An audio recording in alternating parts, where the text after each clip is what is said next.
So we do this because we believe the family and the children deserve those connections. They deserve to have those family connections to their neighbor who they were best friends with before they moved.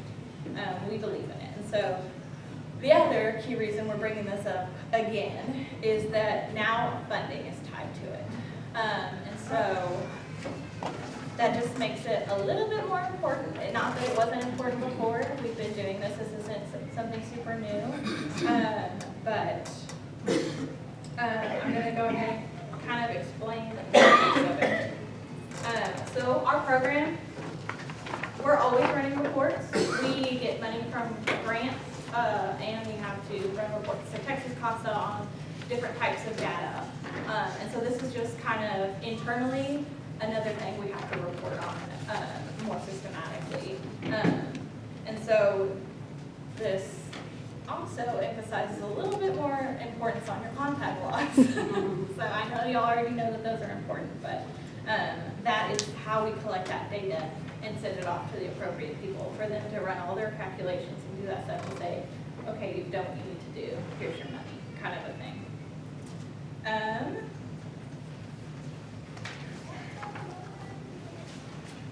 So the biggest change for y'all is y'all probably have already seen it when y'all are looking at that list, and some of y'all have probably already used it who have been doing CFP.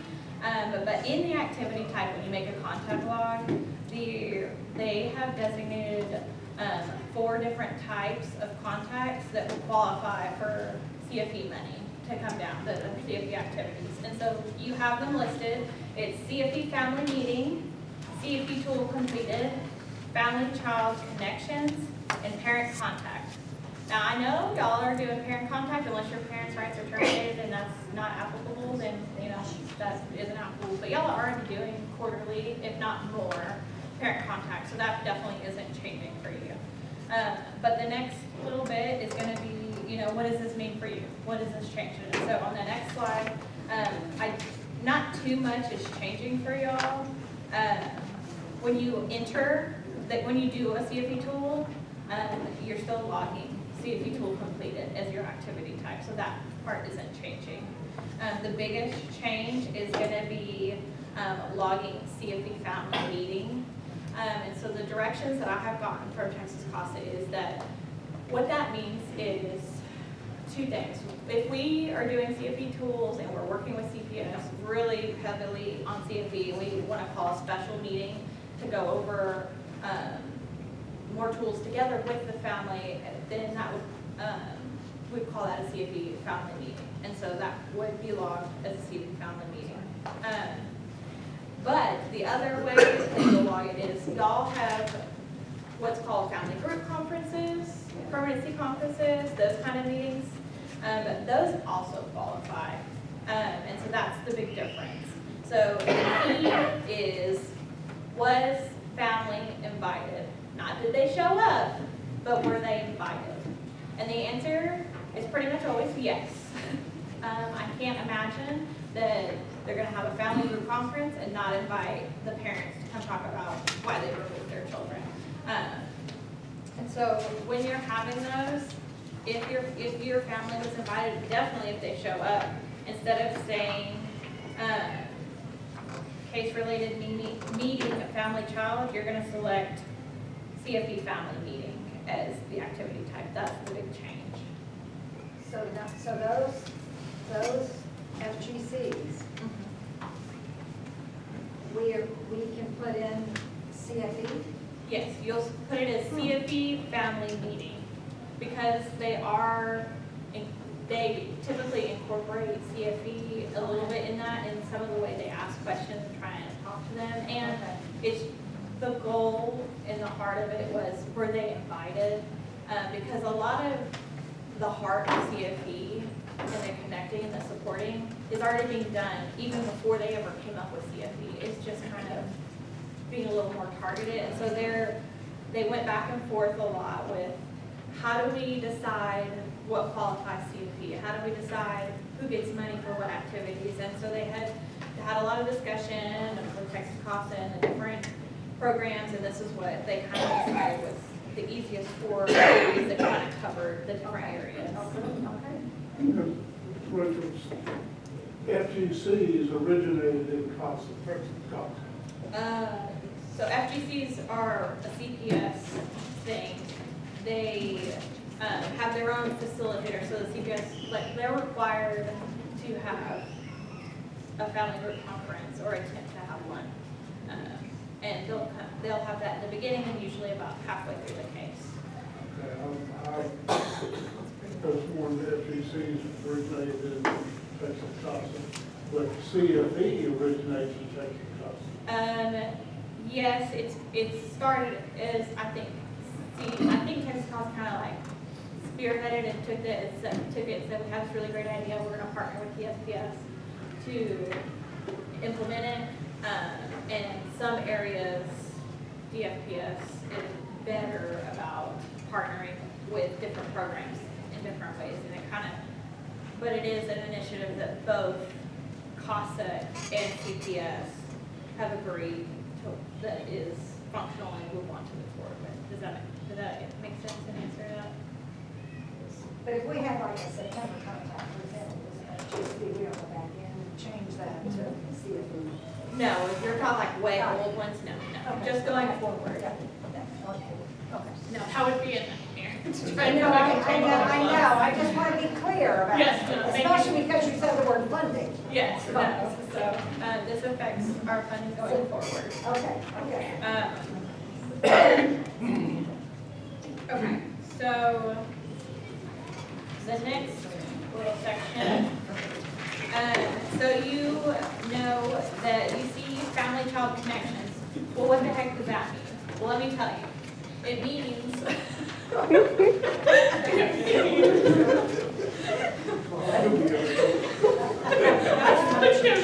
now I can't keep it together. It means when you're doing your CFE work, not did you do the tool, not did you have the meeting, but the result of that. Were you able to connect little Johnny with Aunt Sally? And so whether they get placed there, whether they're having weekly phone calls, whether they send them birthday cards on their birthdays, whatever connection was made, you will log into Optima, make a contact log in your case, and you will select Family Child Connections, and you'll say, based on the CFE work that I did or that me and my caseworker did, little Johnny now has a relationship with Aunt Susie, I forget the name I said, but, and they have a relationship, and that's it. You have to do it the once, you don't have to do it every time they have a phone call, you just do it once per connection.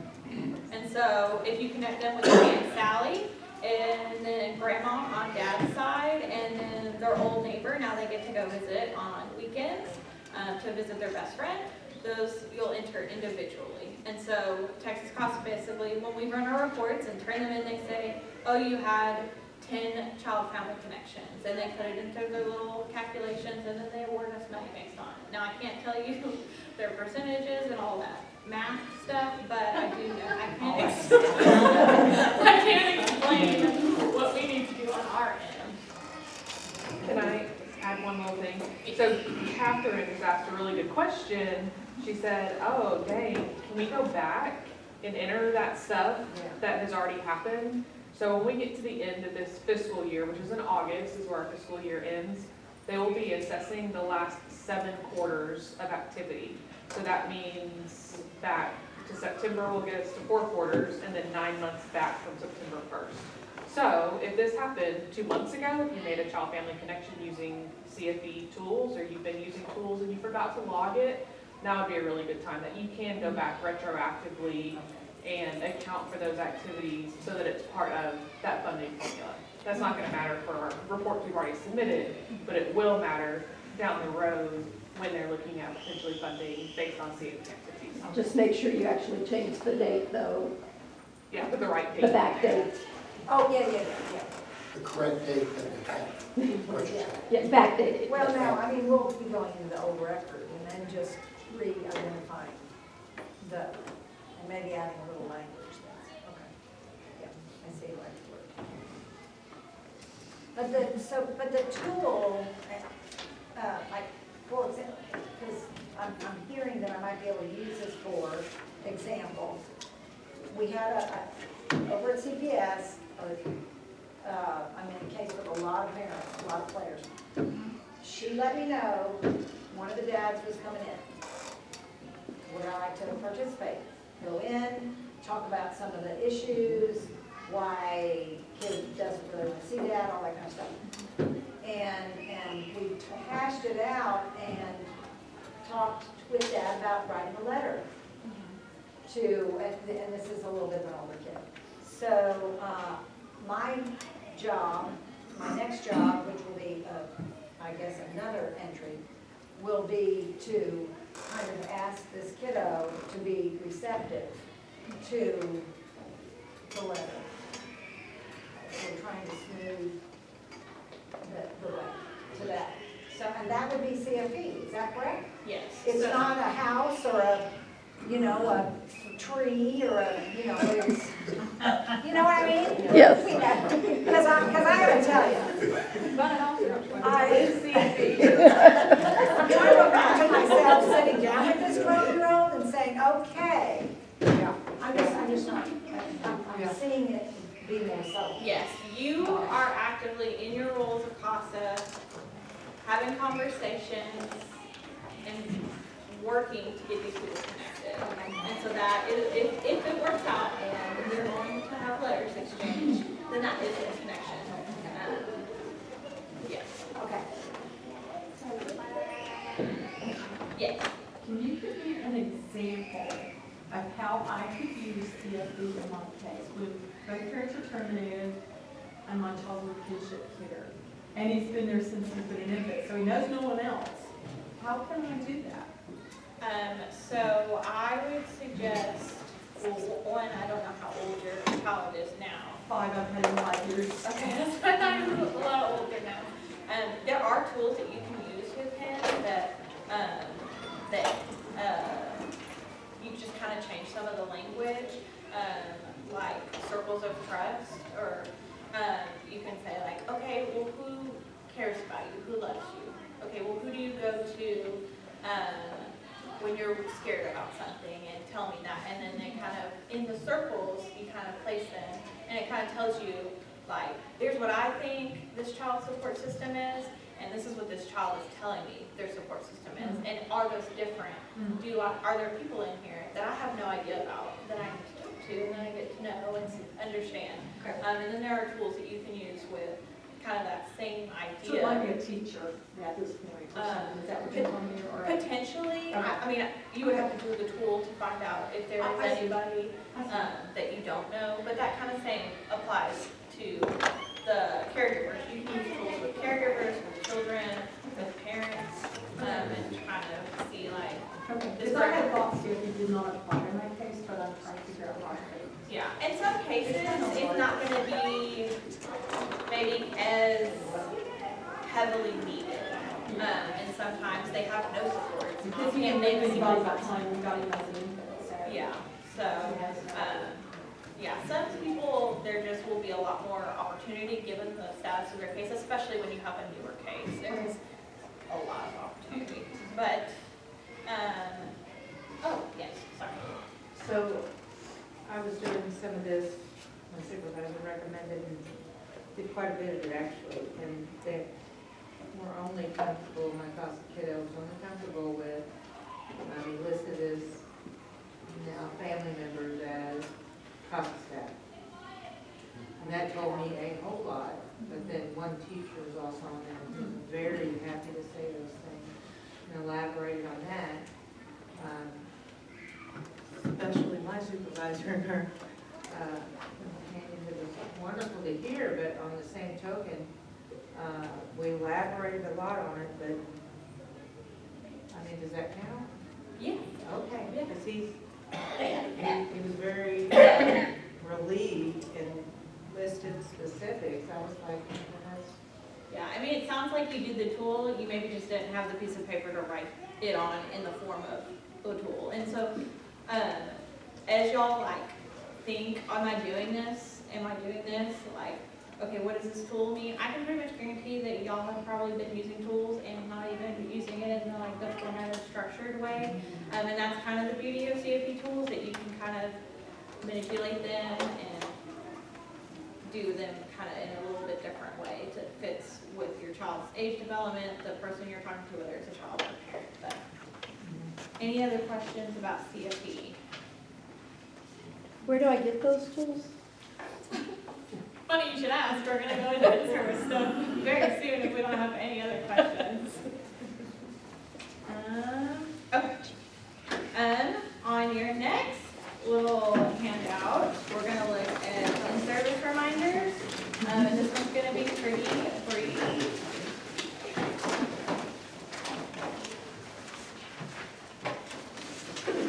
So, if you don't already know, which I really hope you do, if you're not a very new advocate, you are required to get 12 in-service hours every year.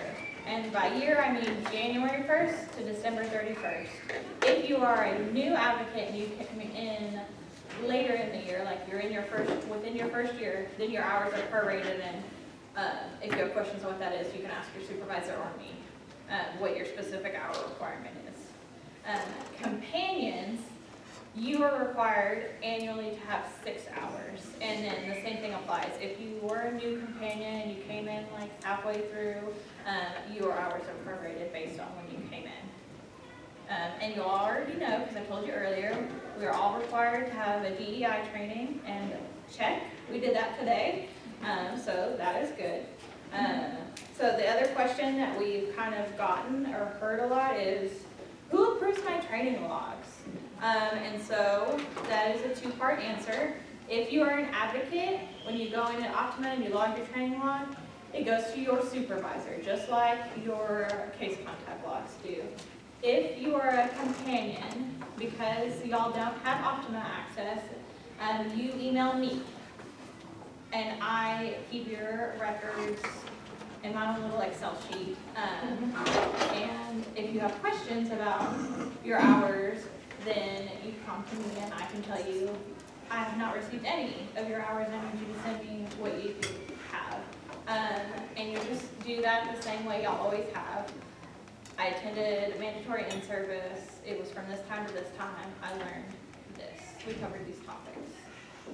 If it wasn't a CASA hosted in-service, you're gonna need to definitely put a little bit more in there so that we have an idea of what it is. And so the questions you're gonna basically answer, advocate or companion, are what was discussed, what was the topic, what did I learn, how does it apply to my work as a CASA.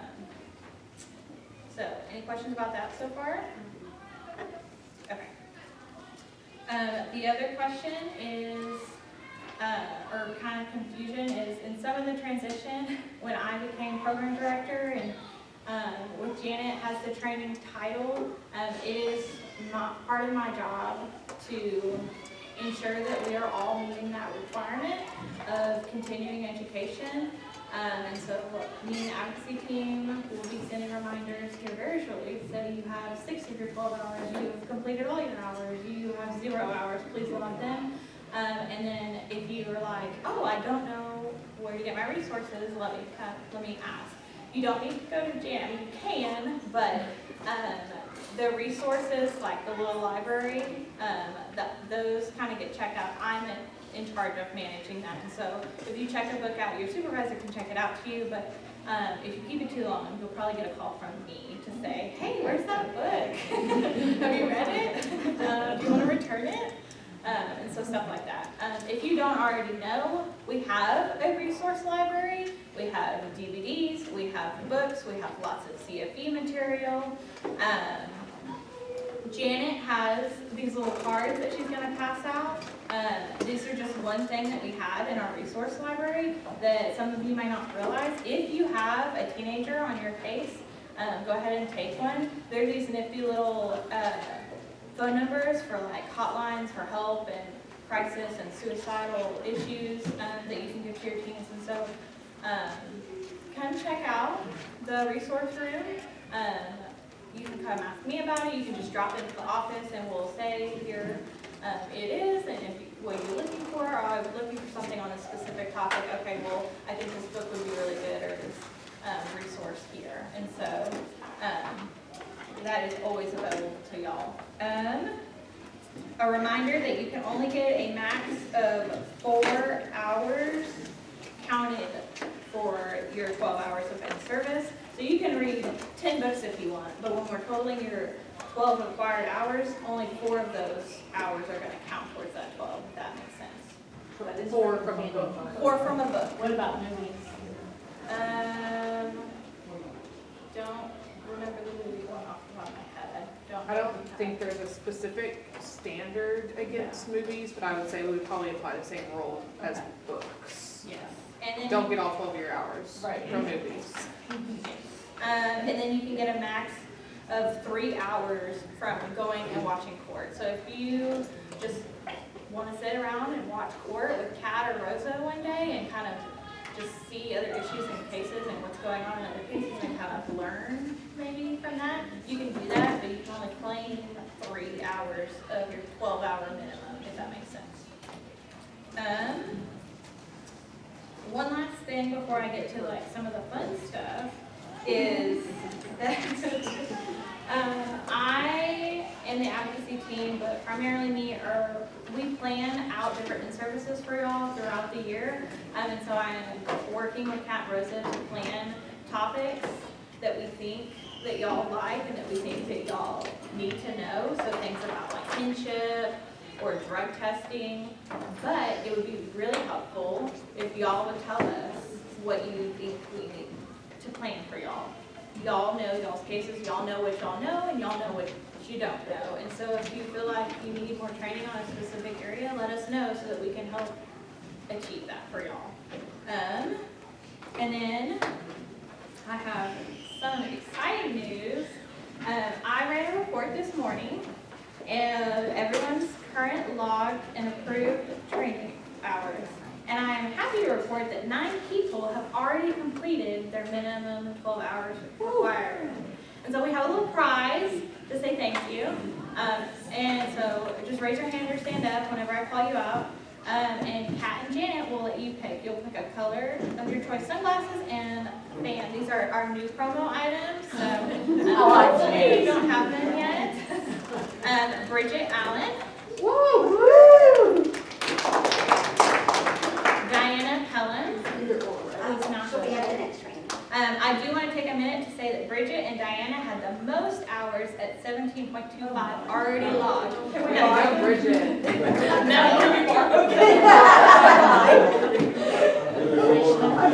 They do not roll over into next year. It's okay, Jennifer. Yes, you get There's me. always New Year's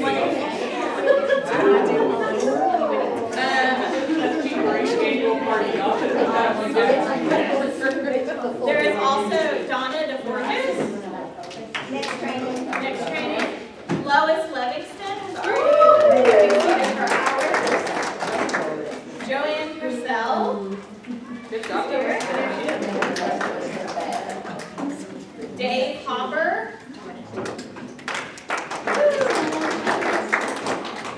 Tony Sykes. And you're not even finished with all your stuff on it in your pocket, Dave. Oh, so far. Chris Good, you Supan. know it. I'm doing a tutorial on folding the fan. And then also Shelby Harding, who is not here. So if you have questions on, I don't know how many hours I have, I don't know how many hours I need because I'm new, I have all that handy, so come find me after. Do what? That's fine, I'll be here. Yes, Blue Braves training log, but you don't have a supervisor or a case.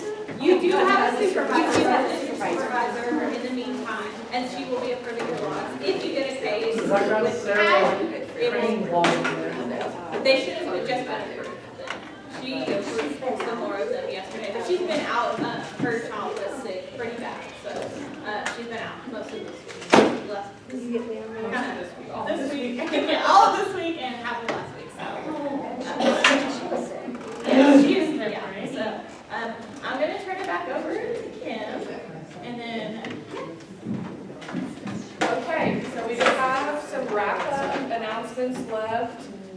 know if this is okay, Jean Marie, but I happen to know that Jean Marie's annual New Year's Eve party is complete 12 hours of in-service. If you want to join that party virtually, in person, maybe y'all can team up and get your hours. That's just, how Jean Marie likes to ring in her New Year's, making sure she's got her hustle requirements done. Yeah, just get together, a watch party. I know people who've done that, just. Okay, we're trying to get you guys out on time. Most of what we have left is just announcements. So, very importantly, and I know you already introduced yourself, but I'm going to redo it. I just want everybody to welcome Laura to the class.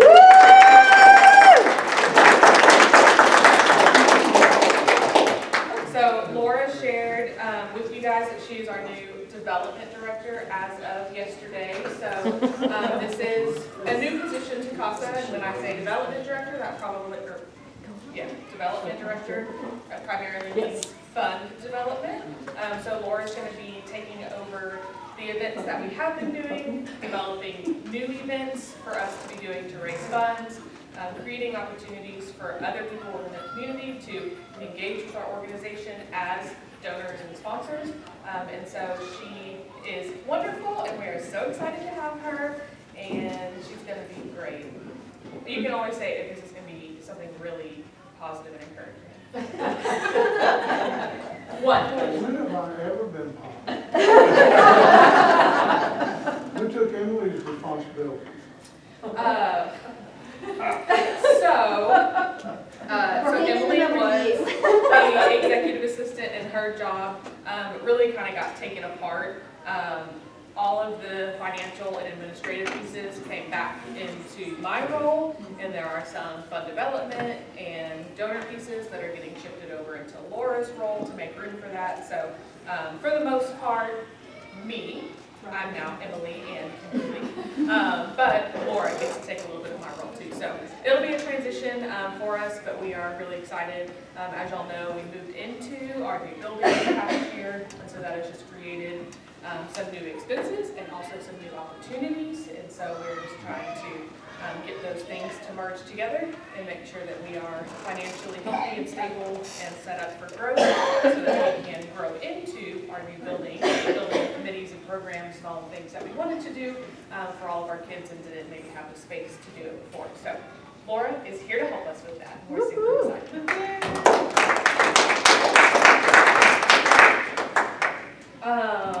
I want to talk super briefly about volunteer travel. So volunteer travel reimbursements, most specifically. So I'm sure that if you read your email, you've gotten at least one, if not 2 or 3 emails coming from Rachel, your supervisors, saying that the Texas CASA funds for volunteer travel reimbursement ended on September 30th, that was a statewide grant that no longer exists, and the funds are no longer available to us. We've had some conversations at the board level, and the initial response was, well, if those funds are gone, then funds are gone. And the board is not okay with saying we as a program will not have reimbursement opportunity for our advocates who are traveling to see their children. The board feels very, very strongly that financial resources should not be a barrier to volunteerism for the kids that we serve. So what they decided to do is they are putting a work group together that will probably include some advocates, some board members, some staff members, maybe some other community members, to develop a long-term policy and plan for what we want volunteer mileage reimbursement to look like, with the goal of getting to where the bulk of miles that y'all travel will be reimbursable. So travel to court has come up a handful of times of people that are having to go to court every single month in Groveton from Huntsville and have asked about reimbursement there.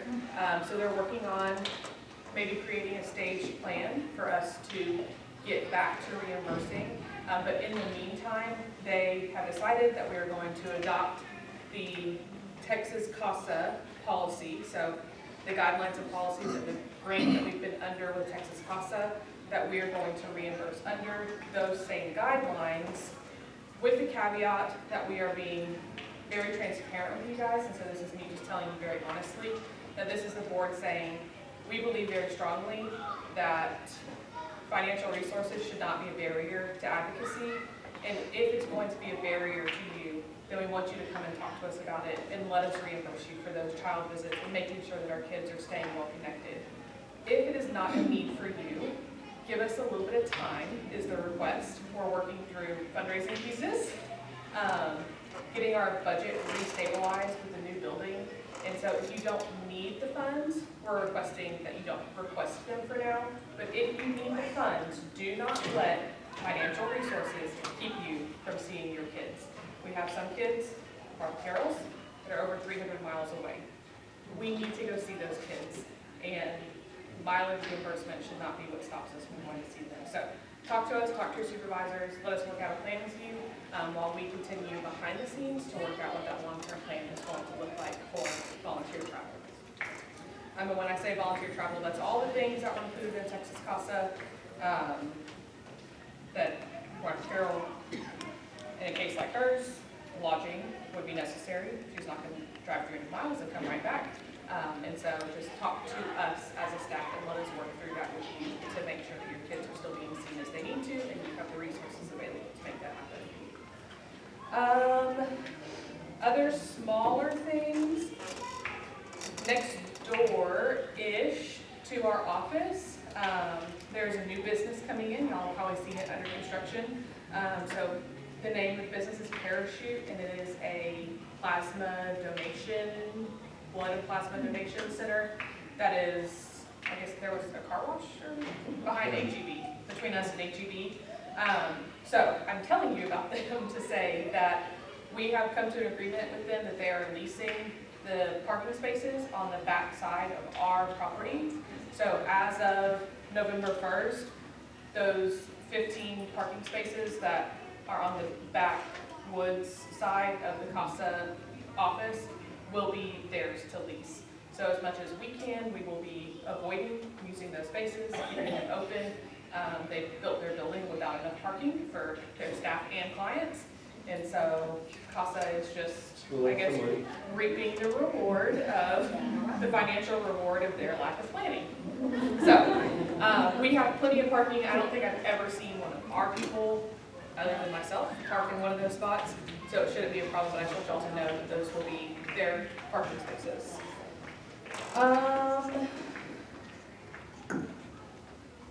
Committees, we are in the process right now of always building existing committees, but also building some new committees. I know that there are some people in this room that have either applied for the board or thought about applying for the board and didn't want to make that commitment, or have said, I still want to be involved in CASA in a different, new, additional way than what I am right now. Is there a way I can get plugged in? Committees are going to potentially be that place